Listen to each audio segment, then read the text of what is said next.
Hi everybody, welcome to my channel. If you are new, welcome back. If you are not new, and thank you so much for clicking on this video. I'm very excited to film this today. I wanted to share my very tiny pin collection with you guys.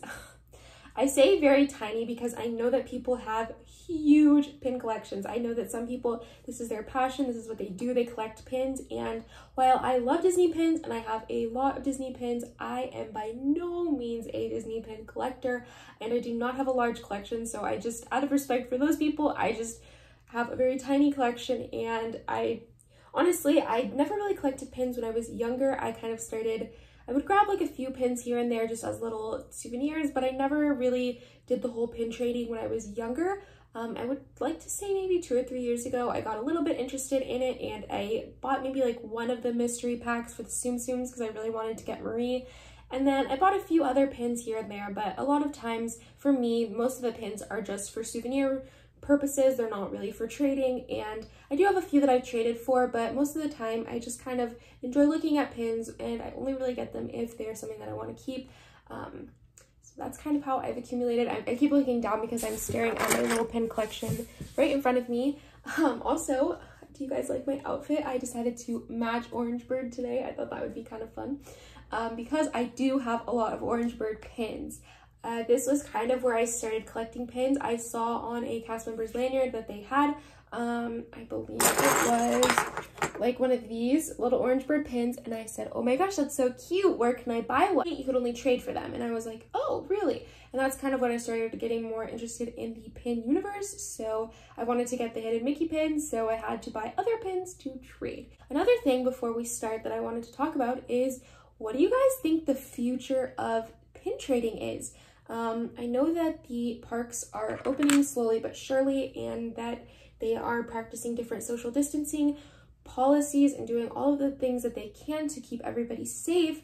But with that said, will pin trading die inevitably? I don't really know how we could do social distance pin trading. Maybe we could just have boards up and then you can trade them yourself on the board. But I would imagine a lot of people handling pins would kind of create kind of an issue. I have no idea. I just kind of thought about this as I sat down and thought about my pin trading experiences and how much I've enjoyed them. And I just kind of tried to think like, what would this look like for the new age of pin trading during social distancing? So if you guys have any ideas about how this could work, please let me know. I would love to talk to you guys about them in the comments below. But without further ado, I want to share my pin collection with you guys. Again, this is a very tiny pin collection, so don't get too excited. I am going to start off with my Orange Bird pins. These are tiny, teeny little pins. These are a few of my favorites. These are just the Orange Bird little hidden Mickey pins. Oh, they're so tiny, they're very hard to hold. But yeah, these are what kind of started my interest in pin trading again. Then I have another Orange Bird Tsum Tsum pin, which I think is so cute. I love it. Then I have a couple of Marie pins. So again, this was one of my first mystery packs that I ever did. I got this little Marie pin, and then this is another one that I traded for. So that is really cute. Then I just have a bunch of random pins. This pin I actually got when I was really little. I bought a Lilo and Stitch starter pin kit and it came with a lanyard and it came with this pin. I believe it came with the Stitch pin too, but I traded that one. And then I also have this Halloween Lilo, which I think is super cute. Then I have a few princess related pins. I have Ariel's castle. I have a Mulan parking space, which I believe when they're silver like this, they are chasers, which means they're a little more rare. Again, not a aficionado on the pins. I just have a small collection and I really like them. Then I have a classic Cinderella. I got this one a long time ago when I was little. She's really pretty. I like that one. Then I have a few of kind of date or anniversary pins. This one I got during the 45th anniversary. Super cute. It has the little castle in the background. And then I got this one during the 35 years of magic, if you will. So that one's really cute. These pins are very heavy. This one has like a lot of, if you look at it, it has a lot of layers to it. So this one's a heavy pin. Then I have this 2007 pin, which obviously I got in 2007. And then I have this little Tinkerbell pin.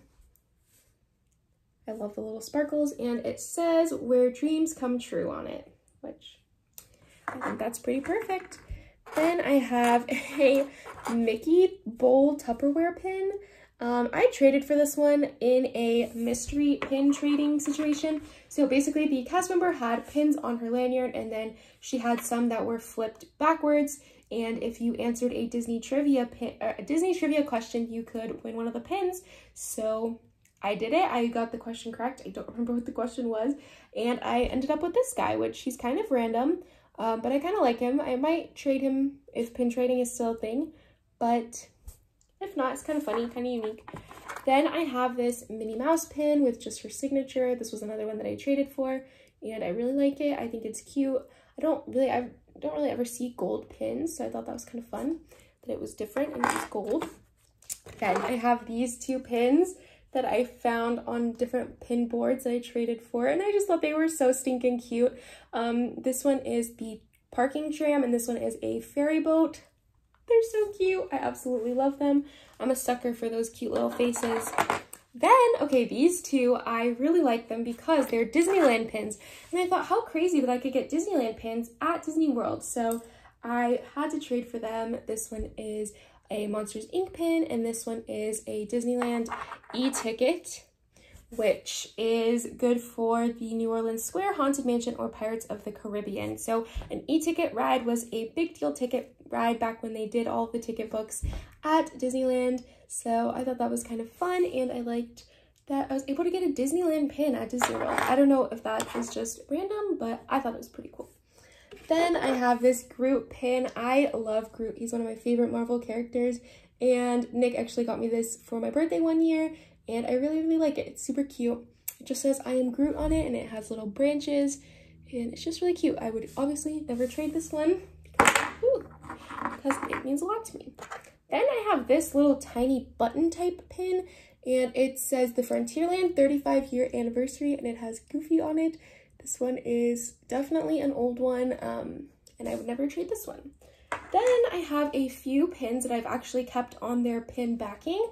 The first one is this graduation pin. This one was really special to me because last year I graduated from college, and I saw that they had this pin. They posted about it, I think, on the Shop Disney page or on their Instagram, something like that. And I saw it, and they said that it was limited edition. So there was limited edition, and there was only, I believe, 3,500 of them made. Let's see. Yeah, limited edition. Let's see if you guys can see that. Limited edition. It's not focusing.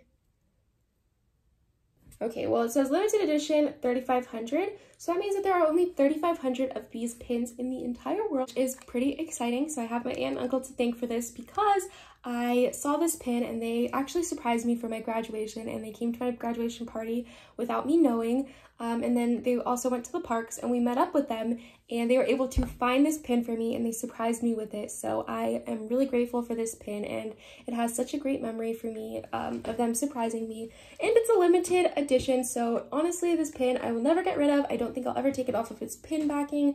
And I do have it displayed in my room, just in a little area where I have all my Disney stuff displayed, and I'm just really grateful for this pin, and I love it. So yeah. Okay, my other two pins are Run Disney pins. I did a Run Disney race. I actually filmed a video about this. I don't know if I'm gonna post that one first or this one first, so if you haven't seen that one yet, stay tuned. If you have, then you already know that I ran a Run Disney race. It was my first Run Disney race. I'm a total running newbie, and I did not think I would even be able to do it, but I did it, and we survived, and we had a lot of fun in the meantime. So I'm really excited to share these two with you because in that video I mentioned that we skipped out on buying merchandise just because usually you can get the stuff at the outlets.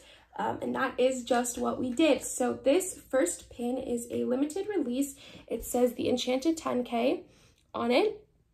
We got this one. It was originally $14.99, and we got it at the outlet for $2.99. So my sister, my mom, and I each picked up one of these, and this is a limited release. So the difference between a limited edition and a limited release is that the limited release, they have so many of them for a period of time, whereas these are, there's only 3,500 of them, and once they're gone, they're gone. This one will be out, you know, for the duration of the entire run, and then once it's over, and then the overflow goes to the outlet. With these limited editions, usually there's not a lot of overflow.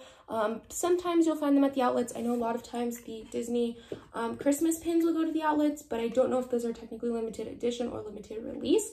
But all that aside, this was a really cute pin, and I'm really excited that I got this one. I got this one about a week or two, maybe 3 after the race, and I found this at the actual outlets on Vineland. And then I got this pin, which I died when I saw this, you guys. This is like the cutest thing. It is a miniature medal, and it's an exact replica of the medal that you get when you complete the race. And it is so cute. Like I didn't even care. I was like, I have to buy this. I have to buy it. It is so cute. This is another limited release.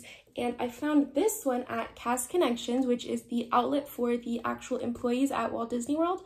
I have a friend that is a cast member, and she was able to get me into the Cast Connections. And I was able to get this little guy, and I think he was only like $2.99, and he was originally $20. So this one I will definitely be keeping forever, and I will never take it off of its pin back, board thing, whatever you want to call it. So I would definitely say that these are amongst my favorite pins, but I definitely love them all. And like I said, I have a really tiny collection. I only collect the ones I really like, and I try not to go too crazy with the pin trading.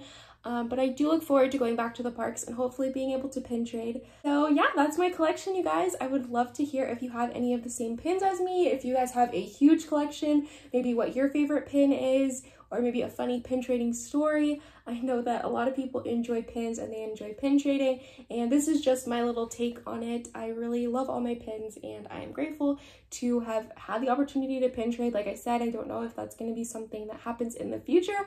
So for now, that's all I have to say about Disney pins, and thank you guys so much for watching. Bye!